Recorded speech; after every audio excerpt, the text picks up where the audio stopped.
हिंद। स्वागत है आप सभी का आपके अपने चैनल लक्ष्य तक पर। तो चलिए स्टार्ट कर देते हैं क्योंकि समय हो चुका है हिंदी पेडागोजी की क्लास का। तो सब लोग फटाक से जुड़ जाइए क्योंकि अब हम इम्पोर्टेंट प्रश्नों पर चर्चा करने चल रहे हैं। क्लास में जो भी लोग आए हैं उनसे विनम्र निवेदन करेंगे कि पूरी क्लास को जरूर देखिएगा क्योंकि समय बहुत कम हमारे पास बचा है। अब आपको पता होगा कि परीक्षा की डेट एकदम नज़दीक आती चली जा रही है, तो इसलिए तैयारी जोर से करिएगा। ठीक। तो चलिए कुछ महत्वपूर्ण प्रश्नों की चर्चा हम करेंगे, साथ में आज की क्लास में हम ये भी बताएंगे कि आप हिंदी पेडागोजी को किस प्रकार से आसानी से समझ सकते हैं और सॉल्व कर सकते हैं। ठीक है। तो लेट न करते हुए क्लास को शुरू करेंगे और पहला प्रश्न देखेंगे क्या कहा जा रहा है। कहा जा रहा है कि भाषा अधिगम में इनपुट परिकल्पना किससे संबंधित है। आपको बताना होगा कि इनपुट परिकल्पना किससे संबंधित है। ए ऑप्शन कह रहा है कि भाषा का अभ्यास, बी ऑप्शन अर्थपूर्ण भाषा संपर्क, सी ऑप्शन व्याकरणिक शुद्धता और डी ऑप्शन लिखित अभिव्यक्ति। चलिए पहले प्रश्न का उत्तर बताइए कौन सा सही होगा। बिल्कुल, चलिए एकदम सही। देखिए, यहाँ पर लिखित अभिव्यक्ति की बात नहीं की जा रही। कभी भी इनपुट परिकल्पना की बात लिखित से नहीं करेंगे आप, ना ही व्याकरण शुद्धता की बात की जा रही है। अब आपको बताना है कि भाषा का अभ्यास होगा या अर्थपूर्ण भाषा संपर्क हो जाएगा। कौन सा उत्तर सही होगा जल्दी से बताइए। बिल्कुल सही, आप सभी ने एकदम उत्तर सही दे दिया। बी ऑप्शन एकदम सही होगा, अर्थपूर्ण भाषा संपर्क, यानी कि बी ऑप्शन हमारा सही हो जाएगा। ठीक। चलिए आगे आइए, अगला प्रश्न देखिए। कहा जा रहा है कि कक्षा में बहुभाषिकता को संसाधन के रूप में प्रयोग करने का मुख्य उद्देश्य है। एकदम इंपॉर्टेंट प्रश्न है यह। ठीक। ए ऑप्शन करें कि केवल हिंदी को सुदृढ़ करना, बी ऑप्शन छात्रों की मातृभाषा को नकारना, सी ऑप्शन संज्ञानात्मक विकास को बढ़ाना और डी ऑप्शन एक ही भाषा का प्रयोग कराना। तो चलिए प्रश्न दूसरे का उत्तर कमेंट बॉक्स में बताइएगा। देखिए, आपको एक बात को याद रखना पड़ेगा पड़ेगा कि जहाँ पर बहुभाषिकता की बात की जाए, बहुभाषिकता हमेशा सकारात्मक रूप से आपको लेना पड़ेगा। ए ऑप्शन क्या कह रहा है पहले देखिए, कह रहा है कि केवल हिंदी को सुदृढ़ बनाना, तो यहाँ पर इकलौते भाषा की बात की जा रही है, इसलिए यहाँ पर हमारा ये निगेटिव हो जाएगा। बहुभाषिकता में कई सारी भाषाओं को बात करना पड़ेगा आपको। ठीक है, यहाँ जानते रहिएगा। बी ऑप्शन कह रहा है कि छात्रों की मातृभाषा को नकारना, तो नकारेंगे नहीं आप, इतना आप जान जाइए, क्योंकि मातृभाषा जो बालकों की होती है उसे आपको स्वीकार करना है, और वही मातृभाषा जो बालक की है वो बालक की संचयी पूंजी होती है, ये आप जानते रहिएगा। इसलिए बी ऑप्शन भी आप काटिए। सी ऑप्शन कह रहा है कि संज्ञानात्मक विकास को बढ़ाना, और डी ऑप्शन एक ही भाषा का प्रयोग कराना। एक ही भाषा का प्रयोग कराना नहीं सही होगा, बल्कि संज्ञानात्मक विकास को बढ़ाना, सी ऑप्शन हमारा सही हो जाएगा। ठीक। चलिए आगे बढ़िए, अगला प्रश्न देखिए क्या कहा जा रहा है। तो कहा जा रहा है कि निम्न में से कौन सा कथन रचनावादी दृष्टिकोण के अनुकूल है। रचनावादी की बात किया जा रहा है। ठीक है। ए ऑप्शन कह रहा है कि शिक्षक ही ज्ञान का एकमात्र स्रोत है। देखिए, शिक्षक ज्ञान का एकमात्र स्रोत है, ये गलत है, क्योंकि शिक्षक ज्ञान का स्रोत हो सकता है, लेकिन ये कहे कि एकमात्र, तो बिल्कुल नहीं, यहाँ पर ये निगेटिव है। बी ऑप्शन कह रहा है कि सीखना निष्क्रिय प्रक्रिया है। बिल्कुल नहीं, सीखना सक्रिय प्रक्रिया होता है, इतना आप जानते रहिए, इसलिए बी ऑप्शन को काटिए। सी ऑप्शन कह रहा है कि छात्र अपने अनुभव से अर्थ का निर्माण करता है, और डी ऑप्शन रटंत विद्या सर्वोत्तम है। हमने आपसे पहले भी बता दिया कि रटने की बात आप कहीं पर सही नहीं करेंगे, इसलिए डी ऑप्शन को काट दीजिए। जो उत्तर होगा वह क्या होगा, सी ऑप्शन, छात्र अपने अनुभव से अर्थ का निर्माण करता है। ठीक है, तो सी ऑप्शन यहाँ पर सही हो जाएगा। चलिए आगे आइए, अगला प्रश्न देखेंगे। कहा जा रहा है कि श्रवण बोधन कौशल के विकास के लिए सर्वाधिक प्रभावी गतिविधि है। श्रवण बोधन की बात किया जा रहा है। ए ऑप्शन कह रहा है कि निबंध लेखन, बी ऑप्शन मौखिक निर्देशों का पालन, सी ऑप्शन कह रहा है कि व्याकरण अभ्यास, और डी ऑप्शन वर्तनी अभ्यास। चलिए जल्दी से कमेंट बॉक्स में उत्तर बताइए, इस प्रश्न का उत्तर कौन सा सही हो जाएगा। चलिए बिल्कुल। अगर श्रवण बोधन कौशल के विकास के लिए सर्वाधिक प्रभावी गतिविधि की बात की जाए, तो कभी भी वर्तनी अभ्यास आप टिक नहीं करेंगे, क्योंकि ये गलत है। क्योंकि छोटे बच्चों की बात की जा रही है, 1 से कक्षा 8 के बच्चे अगर देखा जाए तो वर्तनी को उतना शुद्धता नहीं दे पाते। ठीक, इसलिए डी ऑप्शन को काटिए। सी ऑप्शन कह रहा है कि व्याकरण अभ्यास बिल्कुल नहीं, बच्चों को व्याकरण की बात आप नहीं करेंगे किसी भी ऑप्शन में। ठीक है, इसलिए बी ऑप्शन को काटिए। ए ऑप्शन निबंध लेखन बिल्कुल नहीं। उत्तर जो होगा बी ऑप्शन होगा, मौखिक निर्देशों का पालन। ठीक, यहाँ पर बी ऑप्शन हमारा सही हो जाएगा। अगर क्लास अच्छी लग रही है तो लाइक जरूर कर दीजिए, और चैनल पर पहली बार आए तो सब्सक्राइब करके बेल आइकन को भी ऑन करिए, जिससे आपको नोटिफिकेशन मिलता रहे। ठीक, क्योंकि समय कम है, प्रैक्टिस अधिक हमें करना है। तो जुड़िए हमारे साथ सुबह 10 बजे, डेली जुड़िए सुबह 10 बजे और शाम को 5 बजे। ठीक, चलिए बात करेंगे प्रश्न की। तो कहा जा रहा है कि हिंदी में रचनात्मक भाषा शिक्षण का मुख्य बल किस पर होता है। ए ऑप्शन कह रहा है कि नियमों की पुनरावृत्ति पर, बी ऑप्शन शुद्ध उच्चारण पर, सी ऑप्शन अर्थपूर्ण संप्रेषण पर, और डी ऑप्शन पाठ्य पुस्तक की पूर्णता पर। चलिए प्रश्न संख्या 5 का उत्तर बताइए, कौन सा सही होगा। संरचनात्मक भाषा शिक्षण का मुख्य बल किस पर होगा। चलिए बिल्कुल, यहाँ पर नियमों की पुनरावृत्ति की बात किया जा रहा है, तो बिल्कुल नहीं, ए ऑप्शन हमारा गलत होगा, काटिए तुरंत। बी ऑप्शन शुद्ध उच्चारण, अभी मैंने जस्ट बताया कि प्राथमिक विद्यालय हो या उच्च विद्यालय में यहाँ पर देखा जाए तो क्या है, शुद्ध उच्चारण नहीं हो पाता है। ठीक, ये आप जानते हैं, इसलिए बी ऑप्शन को काटिए। यहाँ पर डी ऑप्शन कह रहा है कि पाठ्य पुस्तक की पूर्णता, तो बिल्कुल नहीं। अगर संचारात्मक जो भाषा शिक्षण का बात किया जाए, किस पर मुख्य रूप से बल रहता है, वह रहता है क्या, अर्थपूर्ण सामग्री पर या संप्रेषण पर। ठीक, बिल्कुल सी ऑप्शन यहाँ पर सही हो जाएगा। चलिए आगे चलते हैं। अगले प्रश्न में कहा जा रहा है कि भाषा अधिगम में त्रुटियों को माना जाता है, क्या माना जाएगा। ए ऑप्शन असफलता का प्रतीक, बी ऑप्शन दंड योग्य, सी ऑप्शन सीखने की स्वाभाविक अवस्था, और डी ऑप्शन शिक्षक की कमजोरी। चलिए प्रश्न संख्या 6 का उत्तर कमेंट बॉक्स में बताइए, कौन सा सही होगा। चलिए बिल्कुल, देखिए दंड योग्य किसी भी ऑप्शन को आप सही नहीं मानेंगे, इसलिए बी ऑप्शन को काट दीजिए। शिक्षक की कमजोरी यहाँ पर होगा नहीं, इसलिए डी ऑप्शन को काटिए। अब आपको बताना है ए सही होगा या सी ऑप्शन सही होगा, कौन सा सही होगा फटाक से कमेंट करिए। चलिए बात किया जा रहा था भाषा अधिगम में त्रुटियों को माना जाएगा। त्रुटियों को क्या माना जाएगा, क्या असफलता का प्रतीक, बिल्कुल नहीं, बल्कि त्रुटियों को सीखने का स्वाभाविक प्रक्रिया मानना पड़ेगा आपको। इसलिए यहाँ पर हमारा उत्तर जो है सी ऑप्शन सही हो जाएगा। सीखने की स्वाभाविक प्रक्रिया त्रुटियों को इसलिए माना जाता है क्योंकि बालक सबसे पहले जब सीखने की कोशिश करता है तो बालक गलतियां करके ही सीखता है। बालक स्वाभाविक सी बात है, नया कार्य करने जा रहा है, वहाँ पर गलती करेगा। अभी हम आप भी हैं, कई कार्यों में जाते हैं, पहली बार गलती हो जाती है। ठीक, तो लेकिन गलती के बाद हम लोग भी सीख जाते हैं। उसी प्रकार से बालक के अंदर जो त्रुटियां हैं, उसे आपको स्वीकार करना पड़ेगा। जो गलतियां कर रहा है आप उसे स्वीकारिए, धीरे धीरे करके उसमें सुधार ऑटोमेटिक आएगा, नहीं तो आप खुद करिए सुधार धीरे धीरे। ठीक है, दंडित नहीं करेंगे, इतना आप जानते रहिएगा। टीचिंग एग्जाम की किसी भी परीक्षा में आप बैठ रहे हो, ठीक है, और आपको छात्रों को दंड देने की बात की जाए तो बिल्कुल आप दंड नहीं देंगे। अगर आपने दंड देने वाला ऑप्शन चुन लिया तो आपका नंबर भी माइनस हो जाएगा। ठीक, चलिए अगला प्रश्न देखिए। तो कहा जा रहा है कि पठन बोधन में स्कीमा सिद्धांत का संबंध है। स्कीमा सिद्धांत का संबंध क्या होगा, नए शब्द याद करने से, बी ऑप्शन पूर्व ज्ञान के उपयोग से, सी ऑप्शन वर्तनी सुधार से, और डी ऑप्शन उच्चारण अभ्यास से।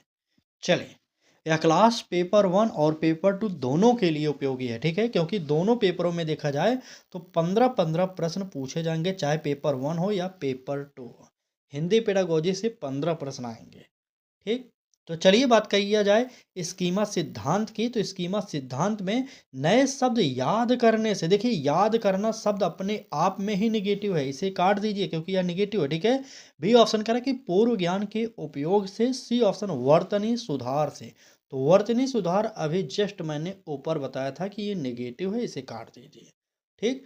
अब डी ऑप्शन उच्चारण अभ्यास से, तो उच्चारण अभ्यास से भी नहीं होगा, बल्कि यहाँ पर उत्तर जो होगा पूर्व ज्ञान के उपयोग से, यानी कि बी ऑप्शन सही हो जाएगा। ठीक, बिल्कुल बी ऑप्शन एकदम सही हो जाएगा। चलें आगे। चलिए तुरंत आगे बढ़िए, अगला प्रश्न देखिए क्या कहा जा रहा है। तो प्रश्न संख्या 8 में कहा जा रहा है कि निम्न में से कौन सा मूल्यांकन निर्माणात्मक मूल्यांकन का उदाहरण है। वार्षिक परीक्षा होगा, यूनिट टेस्ट होगा, कक्षा में मौखिक प्रतिक्रिया होगी, या बोर्ड परीक्षा होगा। कौन सा उत्तर यहाँ पर हमारा सही हो जाएगा। चलिए बताइए, निर्माणात्मक मूल्यांकन का उदाहरण कौन सा है। देखिए यहाँ पर यूनिट टेस्ट, सभी लोग कमेंट करें यूनिट टेस्ट बिल्कुल नहीं, ये निगेटिव है, काट दीजिए। निर्माणात्मक की बात किया जा रहा है, और वार्षिक परीक्षा तो होगा नहीं, बोर्ड परीक्षा नहीं होगा, बल्कि यहाँ पर कक्षा में मौखिक प्रतिक्रिया होगा। ठीक, देखिए इससे पहले हमने निर्माणात्मक मूल्यांकन पे एक प्रश्न किसी क्लास में कराया है आपको, लेकिन वहाँ पर ऑप्शन चेंज था, यहाँ पर पूर्ण तरीके से फिर से चेंज कर दिया गया है। ठीक है, तो इस प्रकार से जो भी आपको लग रहा है कि प्रश्न रिपीट है, रिपीट नहीं भाई साहब, वहाँ पर कुछ नया खेला किया जा रहा है। सीटेट यही करेगा आपके सामने। अभी तक आपने प्रीवियस ईयर को एक बार भी नहीं देखा, तो एक बार निवेदन बस करेंगे, एक बार प्रीवियस ईयर को समझ लीजिए। ठीक, क्योंकि कई प्रश्न उसी पैटर्न पर आ जाएंगे, थोड़ा सा चेंज करके। ठीक, चलिए यहाँ पर सी ऑप्शन सही करिए, तुरंत आगे बढ़िए। अगला प्रश्न देखिए क्या कहा जा रहा है। तो कहा जा रहा है कि कक्षा में कविता शिक्षण का सर्वोत्तम उद्देश्य है। क्या उद्देश्य है। छंद याद कराना, या केवल भावार्थ लिखवाना, या संवेदनशीलता और कल्पना शक्ति विकसित करना, या कठिन शब्द रटवाना। तो रटवाने की बात आप नहीं करेंगे, और याद करने की भी बात नहीं करेंगे। ए और डी ऑप्शन काट दीजिए। बी और सी में से उत्तर बताइए कौन सा सही होगा। चलिए बिल्कुल सही, केवल भावार्थ लिखवाना बिल्कुल नहीं होगा, यहाँ पर बी ऑप्शन भी काटिए। उत्तर जो होगा यहाँ पर सी ऑप्शन होगा, संवेदनशीलता और कल्पना शक्ति विकसित करना। यही हमारा सी ऑप्शन सही हो जाएगा। ठीक, चलिए आगे आइए, अगला प्रश्न देखिए क्या कहा जा रहा है। तो कहा जा रहा है कि भाषा शिक्षण में कार्य आधारित शिक्षण का अर्थ है, बहुत ही इंपॉर्टेंट है, टास्क बेस्ड लर्निंग। ठीक है, बताइए भाषा शिक्षण में कार्य आधारित शिक्षण का अर्थ क्या होगा। अध्याय पूरा कराना होगा, गृह कार्य देना होगा, वास्तविक जीवन से जुड़े कार्य कराना होगा, या प्रश्नोत्तर अभ्यास होगा। चलिए प्रश्न संख्या 10 का उत्तर कमेंट बॉक्स में बताइए कौन सा सही हो रहा है। चलिए सब लोग कमेंट करेंगे, बिल्कुल सही। यहाँ पर अध्याय पूरा कराने का कोई मतलब नहीं होगा, गृह कार्य देने से भी नहीं मतलब है, ना तो प्रश्नोत्तर से। ठीक है, तो भाषा शिक्षण में कार्य आधारित शिक्षण का जो अर्थ होता है वह होता है क्या। वास्तविक जीवन से जुड़े कार्य कराना। ठीक, वास्तविक जीवन से जुड़े कार्य कराना, यानी कि सी ऑप्शन हमारा सही हो जाएगा। आगे बढ़िए, अगला प्रश्न देखिए क्या कहा जा रहा है। कहा जा रहा है कि निम्न में से कौन सी गतिविधि बोलने के कौशल को सर्वाधिक विकसित करती है।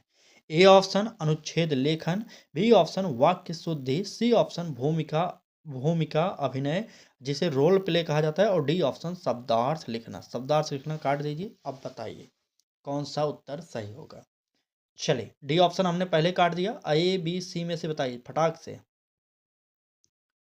चलिए चलिए बिल्कुल सही, यहाँ पर जितने भी लोगों ने यहाँ पर ए ऑप्शन दिया उनका गलत हो जाएगा। ठीक है, बी ऑप्शन वाक्य शुद्धि को नहीं, बल्कि यहाँ पर रोल प्ले ऑप्शन जो भी लोग बता रहे हैं, सी ऑप्शन यही हमारा उत्तर सही हो जाएगा। ठीक, चलिए आगे बढ़ते हैं और अगला प्रश्न देखते हैं क्या कहा जा रहा है। तो कहा जा रहा है कि बालक की भाषा में सामाजिक अंतःक्रिया के महत्व पर बल दिया, किसने दिया था। हमने आपसे पहले भी बता दिया कि सामाजिक अंतःक्रिया की बात जहाँ पर भी हो, पढ़िए या ना पढ़िए, तुरंत इतना समझ जाइए कि सामाजिक अंतःक्रिया पूछा गया तो तुरंत आप वाइगोत्स्की को मार सकते हैं, क्योंकि यह सामाजिक अंतःक्रिया शब्द जिसने दिया था वो थे वाइगोत्स्की महोदय। और वाइगोत्स्की महोदय ने जो सिद्धांत दिया था उस सिद्धांत का नाम था सामाजिक सांस्कृतिक विकास का सिद्धांत। ठीक, तो यहाँ से ये जानते रहिए, तुरंत आपका एक नंबर बन जाएगा, इसलिए सी ऑप्शन को यहाँ पर हम सही कर लेंगे। ठीक, चलें आगे। चलिए अगला प्रश्न देखिए क्या कहा जा रहा है। प्रश्न में कहा जा रहा है कि निकटस्थ विकास क्षेत्र यानी जेडपीडी की संकल्पना किससे संबंधित है। तो आप सभी को जानना चाहिए कि जेडपीडी का फुल फॉर्म अगर पूछा जाए तो जोन ऑफ प्रॉक्सिमल डेवलपमेंट होता है। ठीक है। किसने संकल्पना संबंधित है इसकी बताइए। स्मृति से, प्रेरणा से, सामाजिक सहयोग से या अनुशासन से। अनुशासन से बात नहीं करेंगे, स्मृति से होगा नहीं, यहाँ पर जो उत्तर होगा सामाजिक सहयोग से। आपको बताना होगा कि जेट पीढ़ी का सिद्धांत किसने दिया था। चलिए, किस मनोवैज्ञानिक ने जेट पीढ़ी का सिद्धांत दिया था, कमेंट बॉक्स में बता दीजिए। चलिए आगे आइए, अगला प्रश्न देखते हैं क्या कहा जा रहा है। तो कहा जा रहा है कि भाषा शिक्षण में पाठ्य पुस्तक की भूमिका होनी चाहिए। कैसी होनी चाहिए। अंतिम लक्ष्य, भी ऑप्शन करें केवल परीक्षा आधारित, मार्गदर्शक संसाधन या पूर्ण पाठ्यक्रम। पूर्ण पाठ्यक्रम को काटिए, ए बी सी में से उत्तर बताइए कौन सा सही हो जाएगा। चलिए, सभी लोग एक तरफ से कमेंट करते हुए चलेंगे क्योंकि क्लास में ये प्रश्न बहुत ही इंपॉर्टेंट है। चलिए बिल्कुल, अंतिम लक्ष्य, अरे भाई साहब अंतिम लक्ष्य नहीं होगा, ना केवल परीक्षा आधारित मूल्यांकन या ये सब नहीं होगा। ठीक है, यहाँ पर ए ऑप्शन बी ऑप्शन नहीं होगा बल्कि मार्गदर्शक संसाधन हो जाएगा। सी ऑप्शन यहाँ पर भी हमारा उत्तर सही हो जाएगा। ठीक, भाषा शिक्षण में पाठ्य पुस्तक की जो भूमिका होनी चाहिए वह मार्गदर्शक की होनी चाहिए। ठीक, यहाँ पर सी ऑप्शन आप लोग सही करिए और आगे तुरंत बढ़िए। अगला प्रश्न देखिए क्या कहा जा रहा है। तो कहा जा रहा है कि निम्न में से कौन सा अच्छे प्रश्न की विशेषता नहीं है, बताइए। ए ऑप्शन सोच को प्रेरित करें, बी ऑप्शन एक ही उत्तर पर आधारित हो, सी ऑप्शन भाषा कौशल को बढ़ाए और डी ऑप्शन अनुभव से जुड़ा हो। चलिए, प्रश्न संख्या 15 का उत्तर कमेंट बॉक्स में बताइए कौन सा होगा। चलिए, सब लोग कमेंट करेंगे एक तरफ से। बिल्कुल सही। यहाँ पर निगेटिव में उत्तर पूछा जा रहा है। पहली बात देखिए, प्रश्न पढ़िए, कौन सा अच्छे प्रश्न की विशेषता नहीं है। अच्छे प्रश्न की विशेषता पूछा जा रहा है। ठीक है, ए ऑप्शन कह रहा है कि सोच को प्रेरित करे। बिल्कुल, प्रश्न तो वही होने चाहिए जिससे बालक की सोच प्रेरित हो, इसलिए यही ऑप्शन सही होगा। ए ऑप्शन गलत कर देंगे, क्यों, क्योंकि यहाँ पर हमें निगेटिव चुनना है। ठीक, बी ऑप्शन कह रहा है कि एक ही उत्तर पर आधारित हो, ये तो निगेटिव है। सी ऑप्शन करें कि भाषा कौशल को बढ़ाए। बिल्कुल सही, भाषा कौशल को बढ़ाए वही प्रश्न पूछना चाहिए, इसलिए हमारा सी ऑप्शन सही था, काटना पड़ेगा। ठीक, और डी ऑप्शन करें कि अनुभव से जुड़ा हो, तो बिल्कुल जुड़ा होना चाहिए, इसलिए इसे भी काट दीजिए। उत्तर जो होगा बी ऑप्शन सही हो जाएगा। ठीक, बिल्कुल सही। यहाँ पर काफ़ी लोगों ने सी ऑप्शन बताया था। भाई साहब यहाँ पर निगेटिव में पूछा जा रहा है, गलत उत्तर देना यहाँ पर, तो इसलिए एक ही उत्तर पर आधारित जो प्रश्न होगा वह निगेटिव में हो जाएगा। ठीक, चलिए आगे आइए, अगला प्रश्न देखिए क्या कहा जा रहा है। कहा जा रहा है कि लेखन कौशल के विकास की प्रथम अवस्था मानी जाती है संपादन की, पुनर्लेखन की, प्रारूपण का या विचार सृजन का। चलिए, प्रश्न संख्या 16 का उत्तर बताइए कौन सा हो जाएगा। बिल्कुल सही, लेखन कौशल के विकास की प्रथम अवस्था अगर बात किया जाए तो संपादन नहीं होगा, पुनर्लेखन नहीं होगा, प्रारूपण नहीं होगा, बल्कि विचार जो है सृजन, ये ऑप्शन डी वाला हमारा यहाँ पर सही हो जाएगा। ठीक, चलिए, क्लास अच्छी लग रही है तो एक बार लाइक जरूर करिए और इस क्लास को अपने मित्रों तक शेयर जरूर कर दीजिए। ठीक है, चलिए बात करेंगे प्रश्न की। कहा जा रहा है कि हिंदी भाषा शिक्षण में लोक कथाओं का प्रयोग सहायक है, क्योंकि क्यों सहायक है बताइए। ए ऑप्शन वे पाठ्यक्रम से बाहर हैं, बी ऑप्शन भाषा और संस्कृति से जुड़ती है और सी ऑप्शन केवल मनोरंजन करती है और डी ऑप्शन कठिन भाषा होती है। चलिए, प्रश्न संख्या 17 का उत्तर कमेंट बॉक्स में बता दीजिए कौन सा सही हो जाएगा। चलिए, बिल्कुल सही, यहाँ पर वे पाठ्यक्रम से बाहर हैं, बिल्कुल नहीं, पाठ्यक्रम से बाहर नहीं है, काटिए इसे। केवल मनोरंजन करते हैं तो बिल्कुल नहीं, यहाँ पर कठिन भाषा होती है, बिल्कुल नहीं। उत्तर जो होगा भाषा और संस्कृति से जुड़ती है, इसलिए बी ऑप्शन यहाँ पर हमारा सही हो जाएगा। ठीक, बिल्कुल बी ऑप्शन सही करिए और आगे बढ़िए। अगला प्रश्न देखिए क्या कहा जा रहा है। तो कहा जा रहा है कि कक्षा में बच्चों की त्रुटियों को सुधारते समय शिक्षक को क्या करना चाहिए। ए ऑप्शन तुरंत रोकना चाहिए, बिल्कुल नहीं। बालक जब त्रुटियाँ करे तो आप तुरंत नहीं रोकेंगे, ठीक है? नहीं तो वह डर जाएगा, हो सकता है फिर से कुछ बोले भी ना और कुछ सीखे भी ना, ठीक है? इसलिए यहाँ पर ए ऑप्शन गलत है, काट दीजिए। बी ऑप्शन कह रहा है कि सार्वजनिक रूप से सुधार करना चाहिए, बिल्कुल नहीं। वहाँ पर सार्वजनिक रूप से आप उसे सुधार नहीं कर सकते, इसलिए बी ऑप्शन को काट दीजिए। सी ऑप्शन कह रहा है कि सकारात्मक दृष्टिकोण अपनाना चाहिए और डी ऑप्शन दंड देना चाहिए, तो दंड आप नहीं देंगे क्योंकि बालक त्रुटियों के माध्यम से ही सीखता है, ठीक? इसलिए डी ऑप्शन को काटिए। यहाँ पर उत्तर जो होगा सी ऑप्शन होगा, सकारात्मक दृष्टिकोण अपनाना चाहिए, सी ऑप्शन, बिल्कुल सी ऑप्शन। चलिए आगे आइए, अगला प्रश्न देखते हैं। कहा जा रहा है कि समावेशी कक्षा में भाषा शिक्षण का अर्थ है। क्या अर्थ होने वाला है? ए ऑप्शन सभी को एक समान पढ़ाना, बी ऑप्शन केवल तेज छात्रों पर ध्यान, सी ऑप्शन विविधताओं का सम्मान करते हुए शिक्षण और डी ऑप्शन पाठ्य पुस्तक केंद्रित शिक्षण। तो पाठ्य पुस्तक केंद्रित शिक्षण यहाँ पर गलत है, काट दीजिए। सभी को एक समान पढ़ाना, अगर समावेशी शिक्षा की हो, अगर आपको इस प्रकार के ऑप्शन मिल जाएं कि सभी को एक प्रकार से पढ़ाया जाए, तो बिल्कुल नहीं, क्योंकि यह समावेशी शिक्षा के विरोध में कथन दिया गया है, ठीक है? ए और डी कट गया, अब आपको बी और सी में से उत्तर चुनना है। चलिए सब लोग एक तरफ से बताएंगे इस प्रश्न का उत्तर क्या होने वाला है। और देखिए बी ऑप्शन क्या करा, केवल तेज छात्रों पर ध्यान दिया जाए, बिल्कुल नहीं। समावेशी शिक्षा कहती है कि प्रत्येक बालक विशिष्ट होता है और समावेशी शिक्षा के अंतर्गत सभी बच्चों पर आपको ध्यान देना पड़ेगा। तो यहाँ पर बी ऑप्शन में सबसे ज़्यादा कह रहा है कि तेज बच्चों पर ध्यान दें, तो बिल्कुल नहीं, बी ऑप्शन को काटिए। सी ऑप्शन जो होगा, विविधताओं का सम्मान करते हुए शिक्षण, ये ऑप्शन हमारा बिल्कुल सही हो जाएगा। ठीक, ठीक, एकदम सही। चलिए आगे आइए, अगला प्रश्न देखिए। तो कहा जा रहा है कि हिंदी पेडागोजी में अर्थ केंद्रित दृष्टिकोण का तात्पर्य है। हिंदी पेडागोजी सॉल्व करें तो हिंदी पेडागोजी का यह ऑप्शन जरूर बताएंगे आप। ए ऑप्शन कह रहा है कि व्याकरण प्रधान शिक्षण, बी ऑप्शन शब्द रटवाना, सी ऑप्शन भाषा को अर्थपूर्ण संदर्भ में सिखाना और डी ऑप्शन परीक्षा उन्मुख शिक्षण। चलिए प्रश्न संख्या 20 का कमेंट बॉक्स में उत्तर बताइए कौन सा सही हो जाएगा। चलिए सब लोग कमेंट करेंगे एक तरफ से। अर्थ केंद्रित दृष्टिकोण, देखिए किसी भी प्रश्न का अगर आपको ऑप्शन मिल जाए कि शब्द याद करना रटवाना, तुरंत काटिए। यहाँ पर बी ऑप्शन रटवाने की बात कर रहा है। ये ऑप्शन व्याकरण प्रधान शिक्षण, बिल्कुल नहीं, यहाँ पर व्याकरण की बात नहीं करेंगे, ना ही परीक्षा की उन्मुख शिक्षण की बात किया जाएगा, ठीक है? बल्कि यहाँ पर जो बात होगा वह क्या होगा, भाषा का को अर्थपूर्ण संदर्भ में सिखाना, यानी कि तीसरा ऑप्शन यहाँ पर हमारा सही हो जाएगा, ठीक? सी ऑप्शन यहाँ पर भी हमारा सही हो जाएगा। चलिए बिल्कुल बिल्कुल। तो आज की क्लास में बस इतने ही प्रश्न थे। बाकी क्लास आपको अच्छी लगी हो तो लाइक कर दीजिएगा, चैनल पर पहली बार आए हो तो सब्सक्राइब करके बेल आइकन को ऑन कर लीजिएगा और डेली जुड़िए सुबह 10 बजे, शाम को 5 बजे, क्योंकि समय कम है, मेहनत अधिक करनी है हमें, ठीक? मेहनत में थोड़ी भी कमी मत करिए, बाकी 100 प्लस स्कोर तो ऑटोमेटिक आने वाला है। यहाँ पर जो हम क्लासेज करा रहे हैं उसके अतिरिक्त आप कुछ और पढ़ते रहिए, प्रैक्टिस सेट अपने आप से खुद से हल करिए, ठीक है? क्योंकि सफलता का एकमात्र मंत्र है, क्या?